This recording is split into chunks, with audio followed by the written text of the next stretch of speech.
हिमाचल प्रदेश विधानसभा सत्र के बजट सत्र की शुरुआत राज्यपाल के अभिभाषण के साथ हुई, लेकिन राज्यपाल के अभिभाषण में संवैधानिक संस्थाओं पर की गई टिप्पणियों को मर्यादा से परे बताते हुए उसे पढ़ने से इनकार कर दिया गया। इस पर मुख्यमंत्री सुखविंदर सिंह ने कहा कि पहले भी ऐसा होता रहा है। उन्होंने रेवेन्यू डिस्ट्रिक्ट ग्रांट यानी आरडीजी को हिमाचल प्रदेश का अधिकार बताते हुए बताया कि ये छोटा राज्य और इसे आरडीजी की जरूरत है। साथ ही उन्होंने बीजेपी विधायकों से दिल्ली में प्रधानमंत्री से मुलाकात करने की अपील की ताकि राज्य को मदद मिल सके।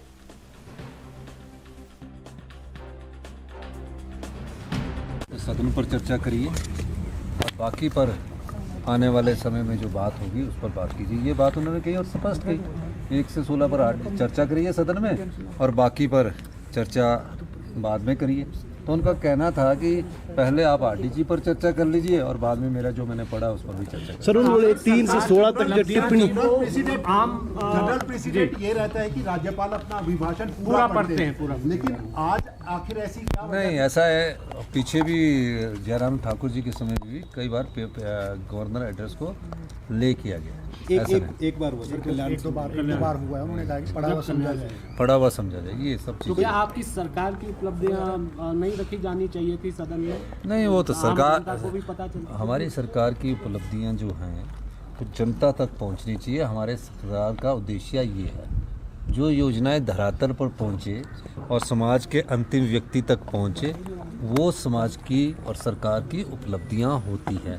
उस पर चर्चा होगी और आप पत्रकारों के माध्यम से वो सब लोगों के पास पहुंचेगी। सर आप अभी भी मानते हैं कि आरडीजी इस पर्वतीय राज्य के लिए एक बड़ा संकट है जिसके ऊपर गंभीरता के साथ चर्चा होनी चाहिए? देखिए, आरडीजी सरकारों की बात नहीं है। आरडीजी का सबसे बड़ा मुद्दा इस राज्य का अधिकार है, हक है, खैरात नहीं है। यही मैं कहना चाह रहा हूँ। आरडीजी जो है वो 2026 से 31 तक के लिए है। बार बार मैं कह रहा हूँ कि आरडीजी अधिकार है और आर्टिकल 275/2 के तहत उन राज्यों को ये अधिकार दिया गया है जहाँ आय और व्यय में जो गैप होता उसको पाटने के लिए दिया जाता है।